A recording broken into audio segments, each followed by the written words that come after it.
Hi అందరికీ welcome to my channel Rohini Ramu vlogs.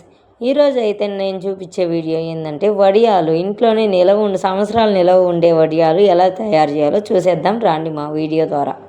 తక్కువ ఖర్చుతో ఎక్కువ రోజులు నిలవ ఉండే వడియాలు మనం పెట్టేసుకుందాం రండి. ఎలా చేసేయాలో చూసేద్దాం రండి. మనం వడియాలు వేయాలంటే ముందు రోజు నైటే బియ్యం నానేసుకొని మిక్సీకి పట్టుకుంటే చాలా బాగుంటుంది. మిక్సీకి వేసుకొని వాళ్ళు బయట మిల్లుకి కూడా ఆడించుకోవచ్చు పిండి. ముందు రోజు నానేసిన బియ్యాన్ని మిక్సీకి ఉదయాన్నే పట్టేసి అందులో జీలకర్ర, కొంతమంది అల్లము పచ్చిమిరపకాయ పేస్ట్ కూడా వేస్తారు టేస్ట్ కోసం.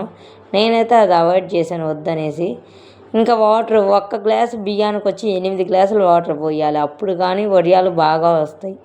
ఎంత బాగా ఎక్కువ వాటర్ పోస్తే అంత బాగా వడియాలు వస్తుంది. బాగా ఉడకబెట్టాలి కాబట్టి సబ్బియ్యంకి ఇంకో గ్లాసు ముందుగానే వాటర్ పోసి సబ్బియ్యం బాగా ఉడకబెట్టుకోవాలి.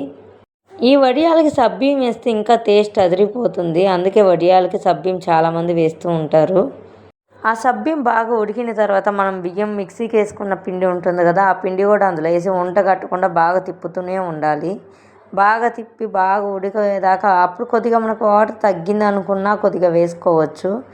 ఎంత గంజి బాగా కడుతుందో అంత బాగా వడియాలు వస్తుంది. పిండి మాత్రం ఎప్పుడు గట్టిగా ఉండేలా చూసుకోకూడదు. అందుకే వాటర్ ఎక్కువ పోసేది. ఆ పిండి బాగా ఉడికిన తర్వాత దింపేసుకొని వడియాలు పెట్టేసుకుంటే సరిపోతుందండి. మేమైతే పొయ్యిలోనే కాసాము. గ్యాస్ మీద అయితే చాలా లేట్ అవుతుంది. అందుకనేసి పొయ్యి మీదే కాసేసుకున్నాము. చూసారా, నిమ్మకాయ లాస్ట్లో నిమ్మకాయ దెబ్బగాని పిండితో వడియాలు టేస్ట్ అదురుతుందంట. అందుకే నిమ్మకాయ పిండాను నేనైతే. ఇలా మీరు ఎప్పుడైనా వడియాలు పట్టారా? మా అమ్మ చేతి వడియాలు అయితే బాగుంటుంది. నాకైతే వడియాలు పట్టడం అసలు రాదు, తెలియదు కూడా. మా అమ్మకు బాగా వచ్చు కాబట్టి ఎలాగో మా అమ్మ వచ్చింది వడియాలు పట్టేసుకున్నాను. వేడి మీదే పోస్తే పిండి చాలా బాగా వస్తుంది. వడియాలు చల్లారినాకంటే గట్టి పడిపోతుంది కదా, అందుకనేసి ఉదయాన్నే ఎండ రాకముందుగానే మనం ఇవన్నీ రెడీ చేసుకొని ఎండ వచ్చేసరికి పోస్తే 1 డేలో ఎండిపోతాయి ఈ వడియాలు. మేమైతే 2 రోజులు ఎండబెట్టాము. ఎందుకు అని అంటారా, ఒకరోజు ఎండ సరిగా రాలేదు. మధ్యాహ్నం దాకా ఎండ ఉంది. మధ్యాహ్నం నుంచి వర్షం పడేసరికి పక్క రోజు కూడా ఎండబెట్టాము.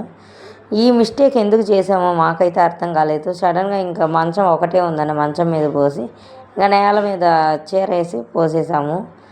అక్కడ ఎండ లేదని మళ్ళీ ఆ చీర అంతా తీసి మంచం మీదకి వేసేసరికి వడియాలన్నీ పాడైపోయినాయి.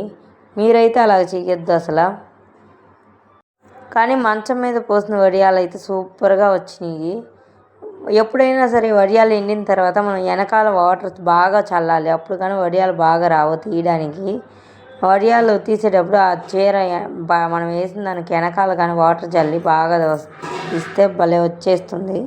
ఇంకొందరు అయితే కవర్ల మీద పోస్తారు. కవర్ల మీద అయితే మనం వాటర్ కూడా చల్లపనిలేదంట, అలాగనే వచ్చేస్తుందంట. ఎండిపోయకుండా అయ్యే రాలిపోతాయంట.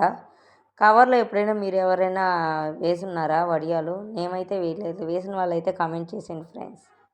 మనం వాటర్ చల్లి తీస్తాం కాబట్టి మళ్ళీ పక్క రోజు కానీ ఎండ ఉంటే ఎండలో కొద్దిసేపు పెడితే బాగా ఎండిపోయిన తర్వాత మూత ఉండే డబ్బాలో పెట్టేసుకుంటే వడియాలు చాలా రోజులైనా ఎక్కడికి పోవు. చాలా బాగా ఉంటుంది. వడియాల కాంబినేషన్ అంటే పప్పు చారుకైతే సాంబార్కి అయితే చాలా బాగుంటుంది. మీకైతే ఏ కాంబినేషన్ ఇష్టం? వడియాలు మీరు ఏ వయసు నుంచి తెలుసు ఇంట్లోనే చేసుకునేది? నేనైతే చిన్నప్పుడు హాలిడేస్ మా పిన్ని వాళ్ళ ఊరికి వెళ్తే మా పిన్ని పెట్టేది. సబ్బియ్యం ఎక్కువ వేసేసరికి ఎర్రగా వడియాలు బాగా